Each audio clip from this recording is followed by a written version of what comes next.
এই যে ঐতিহাসিক জুলাই ঘোষণাপত্র দেওয়া হলো, ভাই ইতিহাস টেনে গালগপ্প অনেক করা যায়, কিন্তু যে কোনো একটা বিষয়ে আপনাকে টু দ্য পয়েন্টে আসতে হয়, সামারিতে আসতে হয়। আমরা এই যে 10-15 মিনিট 5-7 মিনিট কথা বলি, টেলিভিশন যখন একটা নিউজ করে তখন কিন্তু কাট করে 1 থেকে 1.5 মিনিট বা 30 সেকেন্ড 50 সেকেন্ডের মূল বক্তব্যটাকে কাট করে, বিকজ প্রত্যেকটা জিনিসের একটা জিস্ট থাকে। তো এই গণ অভ্যুত্থানের জিস্ট, এই গণ অভ্যুত্থানের মূল মন্ত্র, এই গণ অভ্যুত্থানের মূল প্রেক্ষাপট ছিল 2018 সালের কোটা সংস্কার আন্দোলন।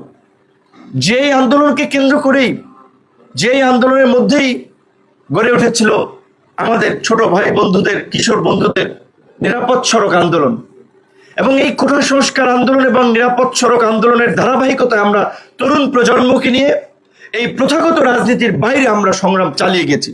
এবং সেই সংগ্রাম থেকেই জন্ম নিয়েছে ছাত্র যুব শ্রমিক অধিকার পরিষদ, গণ অধিকার পরিষদ। এবং 2024-এ যেই আন্দোলন শুরু হয়েছে, আমাদের সাধারণ সম্পাদক যেটি বলেছেন, এই ধরনের একটি মিথ্যাচার, এই ধরনের একটি বিকৃত ইতিহাস জুলাইয়ের ঘোষণাপত্রে থাকবে, এটা আমরা প্রত্যাশা করি নাই। যে জুলাইয়ের আন্দোলন নাকি শুরু হয়েছে দুর্নীতি বিরোধী এবং কোটা বৈষম্যের বিরুদ্ধে।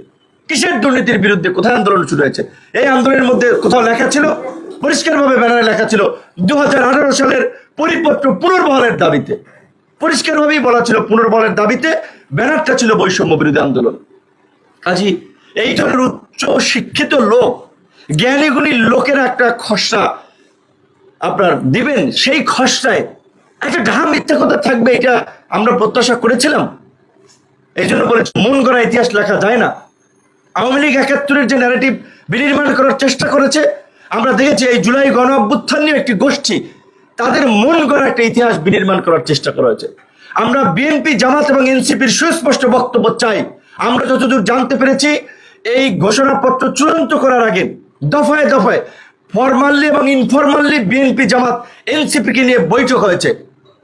তাহলে বিএনপি, জামাত, এনসিপি এই মিথ্যাচার স্বীকৃতি দিয়েছে কিনা, কিংবা এই মিথ্যাকে ধারণ করে কিনা, আমরা সেটা জানতে চাই তাদের কাছে। যেহেতু আজকে প্রত্যেকটি দল আনুষ্ঠানিক প্রতিক্রিয়া দিচ্ছে, এই বিষয়ে সুস্পষ্ট তাদের মন্তব্য আমরা জানতে চাই।